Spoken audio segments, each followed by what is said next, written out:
Bonjour à toutes, bonjour à tous, très heureux de vous retrouver pour cette nouvelle pastille vidéo à propos des Jeux Paralympiques qui, comme vous le savez maintenant, se dérouleront du 7 au 19 septembre prochain et nous serons du côté du Brésil et plus précisément du côté de Rio. Aujourd'hui, nous allons parler équitation et plus particulièrement paradressage puisque c'est la catégorie qui est représentée dans ces Jeux Paralympiques pour l'équitation.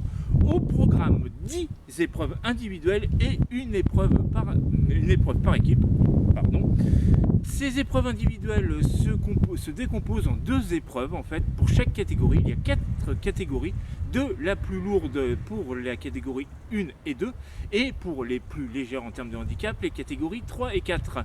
Donc 10 épreuves individuelles, vous avez compté, il y a 4 catégories, 2 épreuves par catégorie. Et ben non, puisque la première catégorie a 2 sous-catégories, on appelle ça la catégorie 1A et 1B. Ces épreuves individuelles sont dénommées Grand Prix. Il y a donc une épreuve de Grand Prix individuelle et une épreuve de Grand Prix uniquement sur la reprise libre.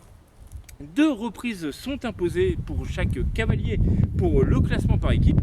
Ensuite, il y aura une autre reprise pour se qualifier pour la reprise libre en musique qui décernera à la fois donc le Grand Prix individuel et le Grand Prix libre. Du côté français, 4 cavaliers ont été retenus pour ces Jeux Paralympiques. Il s'agit de Céline Gerny qui nous vient de Reims, de José Le Tartre de Saint-Quentin, de Thibaut Stoclin de Strasbourg et enfin de Louise Studer de Normandie. J'ai bien évidemment oublié de vous dire que toutes ces catégories, toutes ces reprises étaient mixtes. Les épreuves de paradressage donc se dérouleront du 11 au 16 septembre. Ça sera au Centre olympique d'équitation. Les grandes nations, je dirais de manière assez normale, sont la Grande-Bretagne, l'Allemagne, l'Australie, l'Irlande et la Belgique, avec un infime, mais on y croit quand même, une infime chance de médaille pour nos cavaliers français, au moins sur le par équipe.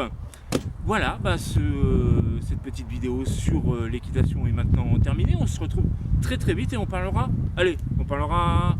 rue du fauteuil la prochaine fois. Et en attendant, on vous souhaite tous une très bonne journée. Nous, on part vers Rio au trot ou au galop, on verra bien.